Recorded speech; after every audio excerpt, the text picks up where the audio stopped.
इसका मैं जवाब देता हूँ। ये सुपीरियर क्यों है?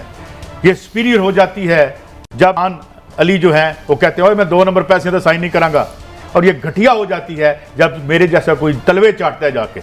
तो इमरान खान को हटाया गया है। अब किसने हटाया, इट डजंट मैटर, उसको हटाया गया है। अमेरिका पे ज्यादा आप दे देंगे, अपने आप पे आप ज्यादा ले लेंगे, फर्क क्या पड़ता है भाई? सब लोगों को पता है कि एज अ रिजल्ट साजिश या इंटरफेरेंस जो भी हो उसको अपने सीट से हटाया गया है। चीन हमारा बिल्कुल दोस्त है, बड़ा पुराना इत्तेहादी है। हमें उनको एक चीज बतानी चाहिए कि मेरे प्यारे दोस्त चीन, हम ये वजन अकेले नहीं उठा सकते। ये सी पैक जो है इसमें आपका इंटरेस्ट भी है, सिर्फ हमारा नहीं है। पाक चीन दोस्ती जो है ये सिर्फ हमारे फायदे में नहीं है, आपके भी मुफाद में है। इंडियन ओशन तक आप भी जाते हैं बिल्कुल नजदीक से। बकवास है, लोग नहीं मानते हैं। क्या गाड़ी, क्या नेकलेस, क्या बकवास। देखिए ये लोग जो इस वक्त इंडाइटेड हैं, इस वक्त जो ओहदों पे बैठे हुए हैं, इनके खिलाफ क्या चार्जेस हैं। नमस्कार दोस्तों, स्वागत है आप लोग का हिंदुस्तानी स्पेशल के एक और नई वीडियो में। दोस्तों जैसा कि आप जानते हैं कि लगातार पाकिस्तानी मीडिया जो है वो अभी भी इन सब चीज़ों पे बात कर रही है कि इमरान खान को क्यों हटाया गया, और इमरान खान के हटाने के पीछे अगर अमेरिका है तो उसके साथ और कौन से देश है जो ये चाहते थे कि इमरान खान को हटाया जाए।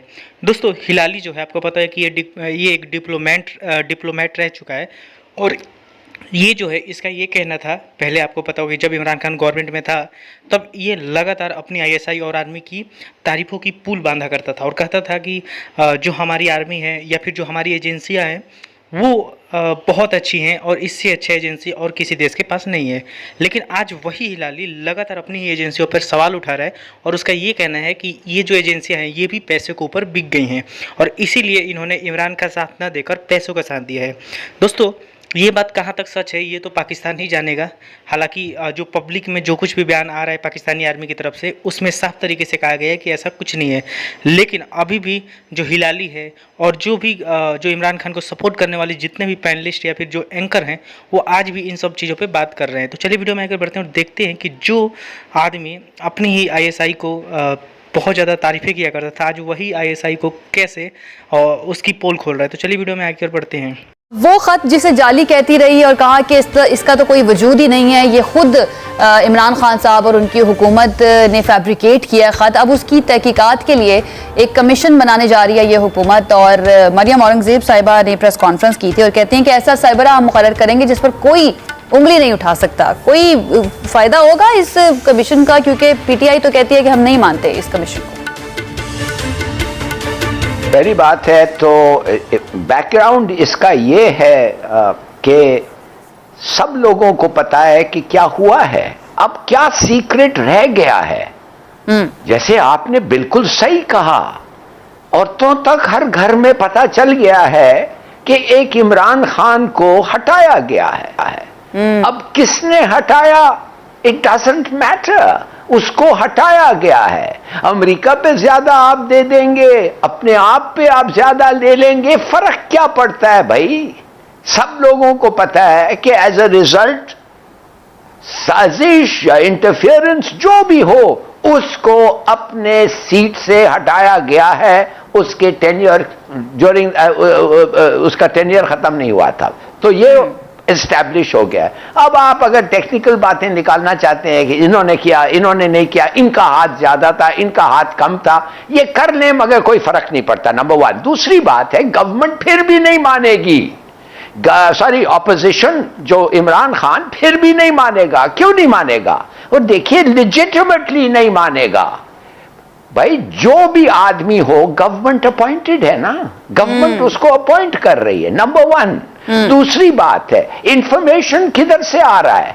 एजेंसीज से। एजेंसीज को कौन चला रहा है? गवर्नमेंट चला रही है, इदारे आ रहे हैं। ये गवर्नमेंट और जो इदारे हैं इनका जो पॉइंट ऑफ व्यू है और ऑपोजिशन का जो पॉइंट ऑफ व्यू है इमरान खान का मुख्तलिफ है।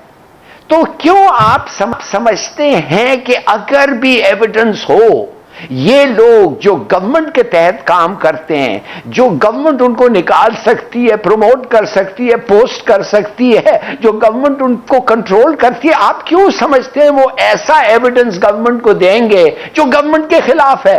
अच्छा जना साहब, गुजारिश ये है, आपने बड़ी अहम बात की अदब एहतराम से। आपने कहा कुछ तो हम जवाब नहीं दे सकते और कुछ बलूचिस्तान में इसका इजहार भी करते हैं कि हम कबूल भी करते हैं। वो तो हुकूमत के इत्तेहादी भी हैं बज़ाहिर। मोहसिन दावड़ को आपकी हुकूमत वजारत में लाना चाह रही है और ऐसे लोगों को, तो क्या आप समझते हैं ये हुकूमत इंडिपेंडेंट ऑपरेशन कर पाएगी कि पाकिस्तान को जो फौज ने कुर्बानियां देकर दहशतगर्दी से पाक की है वो आगे चल चलेगा सफर? जी देखिए, ये तो अब चूंकि जिनके हाथ में बागडोर है वही फैसला कर सकते हैं। हम तो उनको मशवरा ही दे सकते हैं, बता सकते हैं। दूसरा इनपुट उनको इंटेलिजेंस की आएगी, उनको फौज की इनपुट आएगी, फिर मिलकर वो क्या सोचते हैं ये अलग बात है। एक चीज़ जो मैं कहना चाह रहा था वो मैं कह दूं, ऐसा ना हो कि वो रह जाए। वो ये देखें, चीन हमारा बिल्कुल दोस्त है, बड़ा पुराना साथी है। हमें उनको एक चीज़ बतानी चाहिए कि मेरे प्यारे दोस्त चीन, हम ये वजन अकेले नहीं उठा सकते। ये सी पैक जो है इसमें आपका इंटरेस्ट भी है, सिर्फ हमारा नहीं है। पाक चीन दोस्ती जो है ये सिर्फ हमारे फायदे में नहीं है, आपके भी मुफाद में है। इंडियन ओशन तक आप भी जाते हैं बिल्कुल नज़दीक से। तो मेहरबानी करके ये सारा वजन हमारे ऊपर ना डाल दें कि तुम इनको संभालो, तुम करो। और अगर चीन बड़ी पावर बनना चाहता है, देखें बड़ी पावर जितनी भी हैं वो क्या करती हैं, वो पॉलिटिकली भी एक्टिव हैं, वो इकोनॉमिकली भी एक्टिव हैं, वो मिलिटरली भी एक्टिव हैं। तो अगर चीन ये समझता है कि सिर्फ इकोनॉमिक एक्टिविटी से वो छा जाएगा पूरी दुनिया पर, तो मेरा ख्याल है उनको भी, मैं हूँ बड़ा छोटा आदमी और छोटा मुंह है मेरा, लेकिन मैं ये बात करना चाहता हूँ अपने अजीज दोस्त चीन को और अपने जो लीडरशिप है उन तक भी मैं ये पैगाम पहुँचाना चाहता हूँ कि एक, चीन को साथ मिलाएं, उनको कहें ये हमारा मुश्तरका मफाद है, हम आपस में एग्रीमेंट करें और इन चीज़ों को रोकें। दूसरी बात, जिनके खिलाफ हम जवाबी कार्रवाई कर सकते हैं वो करें, दिल जमई के साथ करें। जी अच्छा जनरल साहब, लास्ट ईयर जब तालिबान ने कामयाब हुए अफगानिस्तान में तो पाकिस्तान में एक परसेप्शन थी कि वेस्ट के बॉर्डर से हमें पीस मिलेगा, सुकून मिलेगा, मगर हालात कोई वहां से स्टेबल नहीं हुए। इसकी क्या वजह है? ये मेरे अपने ख्याल में, मेरा अंदाज़ा मैं लगा सकता हूँ क्योंकि बहुत ज़्यादा मालूमात नहीं है। मेरा ख्याल है कि वो जो हुकूमत है उसके आपस में जो काडर्स हैं, जो ऊपर से जो लोग पढ़े लिखे हैं और फिर दरमियान में एक उनकी हायरार्की है, जो उनके लीडर हैं, नीचे जो उनके फुट सोल्जर्स हैं, ये तीन जिनका मैंने जिक्र किया, इनमें हम आंगी नहीं है। उनकी सोच में फ़र्क है और उस सोच की इस फ़र्क की वजह से एक जमूद तारी हो गया है, इनएक्टिविटी हो गई है और उसकी वजह से ये जो है ना मामला वो फैसला नहीं कर पा रहे। वरना उनको एक चीज़ तो पक्का पता होनी चाहिए और ये मैं बरमला कहता हूँ, इसमें कोई शक शुबे की गुंजाइश नहीं है, जितना पाकिस्तान अफगानिस्तान के साथ खड़ा हुआ है या उसमें से कुछ और निकल जाता है।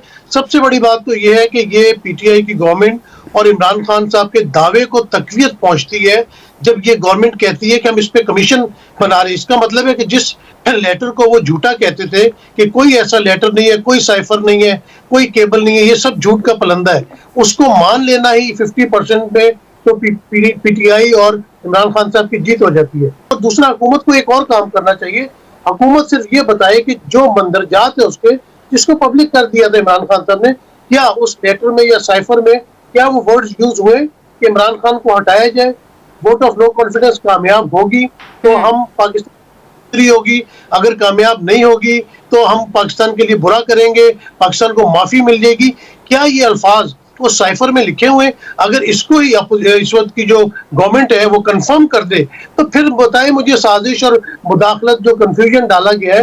हालांकि हमेशा ये होता है कि एक कमरे में बैठ के पहले साजिश होती है, जिस तरह भारत पहले साजिश तैयार करता है फिर बालाकोट पे हमला करता है, यानी कि मुदाखलत करता है। पहले साजिश तैयार होती है। हमारे बहुत बड़े उर्दू दान है, हमने उनसे पढ़ा भी हुआ है, हमारे उस्ताद मोहतरम है अमजद इस्लाम अमजद साहब, उन्होंने भी बता दिया बैठ के साजिश तैयार होती है, फिर मुदाखलत होती है और फिर उसके ऊपर अमली जामा पहनाया जाता है। तो सिर्फ ये बता दे गवर्नमेंट के क्या ये अल्फाज जो इमरान खान बार बार बोलते थे क्या ये साइफर में यूज किए गए, तो आवाम खुद ही फैसला कर लेगी कि अगर ये अल्फाज यूज किए गए, इसका साफ मतलब है कि कहीं बैठ के साजिश हुई, फिर पाकिस्तान में मुदाखलत हुई जिसके नतीजे में नई गवर्नमेंट आ गई। अच्छा नसीम तो सिद्दीकी साहब, ये हुकूमत जो है वो ये कहती है कि हम ये कमीशन इसलिए बना रहे हैं ताकि दूध का दूध और पानी का पानी हो जाए। अब सवाल इस पर ये उठता है कि ये वो मरासला या वो खत है या वो केबल है जो एक मरतबा नहीं बल्कि 2 मरतबा नेशनल सिक्योरिटी कमेटी की मीटिंग में गई है, तो इसके जाली होने पर या इसके होने या ना होने के ऊपर अगर ये हुकूमत सवाल उठा रही है तो क्या नेशनल सिक्योरिटी कमेटी के अंदर जो डिस्कशन हुई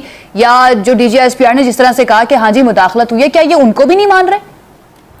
बिल्कुल उनको नहीं मान रहे, क्योंकि जब एक दफा पहले सिक्योरिटी काउंसिल ने उसके ऊपर अपनी एंडोर्समेंट दे दी थी, फिर उनको दोबारा बुलाने की क्या जरूरत थी? आप देखें कि इतने बड़े बड़े केस थे, मैं यहाँ डिस्कस नहीं करना चाह रहा था। मेरा मतलब कि 40 अरब रुपए की अपना करप्शन के इल्जामात है, बाप वजीर आजम बन गया, बेटा वजीर आला बन गया, जिन पे 10 किलो हीरोइन के केसेस हैं, वो इंटीरियर मिनिस्टर बने हुए। डिमांड इसीलिए दिया अनडिप्लोमेटिक लैंग्वेज यूज हुई। अनडिप्लोमेटिक लैंग्वेज क्या होती है? आप उसको ओपन करें ना, आप भी बताएं कि उसके अंदर ये वर्ड्स जो इमरान खान साहब कह रहे हैं ये उसमें यूज नहीं हुए या हुए हैं। दोनों आप स्टैंड लें कोई ना कोई कि या उनको गलत साबित करें। आपने